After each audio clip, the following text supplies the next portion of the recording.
Have you got a presentation coming up that you're starting to panic about? Here's a tip that hopefully will help. Start making notes about your presentation now. As soon as somebody asks you to give a presentation, start making notes about that presentation. Now, I use Evernote, which I have across all my devices, but it may be you have a notebook or a piece of paper and a pen. Write the title of the presentation you've got to give at the top, and then every time you think about something that ought to be in that presentation, maybe a set of statistics, maybe a story, maybe an example, a case study, jot it down on that piece of paper. Then when you come to write it, which might be later today, or it might be next week or next month, you've already got a list of ideas. It means you're not just looking at a blank page going, what am I going to do?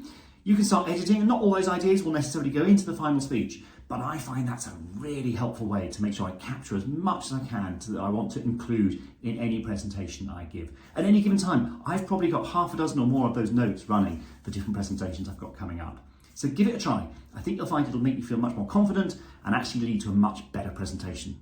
Hope that helps.